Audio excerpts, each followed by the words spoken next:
matukio ya moto ni 176, yani 68% ya matukio yote. Matukio mengine ni ya ajali ambayo ni matukio 76, na matukio mengine ambayo jeshi la zimamoto walishiriki kuokoa, sio kuzima moto. Ukifuatilia haya ya moto ni mengi, yanatokana na matumizi yasiyo sahihi ya vifaa vya majumbani.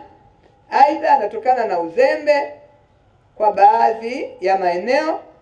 Kwa hiyo nitoe wito kwa jeshi la zimamoto kuendelea kutoa elimu kwa wananchi, tukishirikiana na jeshi la polisi, hasa kwenye kupunguza ajali, lakini pia taasisi za serikali kama TANESCO na wengine kutoa elimu juu ya matumizi sahihi ya vifaa. Sisi ikitokea moto tunauliza chanzo cha moto ni nini? Takwambia shoti ya umeme, sijui aliweka waya wenye nani ndogo kuliko vifaa anavyotumia. Kuna mambo mengi. Kwa hiyo matamanio yetu, ndugu zangu, ni kutamani moto usio wa lazima usitokee, unaotokana na mtu tukutojua kitu cha kufanya, unaotokana na uzembe. Tunatamani moto huo usitokee, utokee moto ambao tulikosa sababu, ulikuwa ni lazima utokee kutokana na mazingira yasiyoepukika. Kwa hiyo kila mtu pia aendelee kujibidisha kama mwananchi, kujifunza kutumia vizuri mazingira yanayomzunguka na kutosababisha mioto isiyo ya lazima. Lakini pia niwakumbushe wananchi kuwa kukata bima kwa ajili ya nyumba zetu. Nimeshuhudia watu wengi wanapata kuunguliwa na makazi na nini, lakini wengi wetu hatuna mazoea ya kukata bima. Lakini ukiangalia gharama ya kukata bima ya nyumba si gharama kubwa. Nyingi nyumba zetu za kawaida hizi hazifiki 500,000, 3, 2.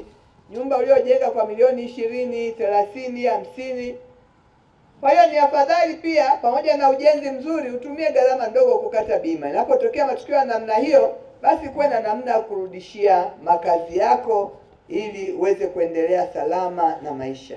Mkoa wa Dodoma kuanzia mwaka 2022 mpaka leo hii tumepokea jumla ya mitambo na magari 11 kwa mchanganuo ufuatao: mitambo 3 ya kuzima moto, mtambo wa maokozi 1, magari ya kubebea majeruhi 2, gari la maji ya dharura water boza lina uwezo wa kubeba lita 20,000 1, gari ya amri commanding car 1, gari la karakana inayotembea 1, yani mobile workshop kwa lugha ya Kigogo, gari la utawala 1 na gari la ukaguzi wa kinga na tahadhari ya moto 1. Yote haya yana jumla inayokadiriwa kuwa thamani ya shilingi ya Kitanzania bilioni 6,758,778,781 na senti 09. Mheshimiwa mgeni rasmi, mitambo na magari yanayopokelewa leo hii tarehe 27 ni mtambo mmoja wa kuzima moto, mtambo wa maokozi nchi kavu mini rescue van, magari ya kubebea majeruhi 2, gari kusimamia operation commanding car 1, gari la kubebea maji ya dharura 1, gari la karakana inayotembea 1. Magari haya yatasaidia kutoa huduma kwa haraka na ufanisi, kwani kipindi cha mwaka 2025 kuanzia Januari hadi leo tumekuwa na matukio 252, matukio ya moto yakiwa 176 na maokozi 76, na haya yote yalishughulikiwa ipasavyo.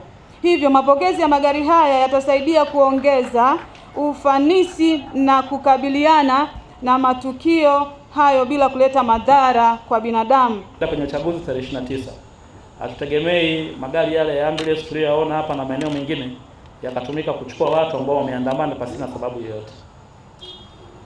Ukitaka kuandamana vizuri, nenda kwenye kupiga kura, usimpigie ambaye humtaki. Andamana kwa taratibu huo, lakini sio kufanya vurugu au kuhamasisha wengine wakafanye vurugu kwa sababu hutaki kwenda kupiga kura.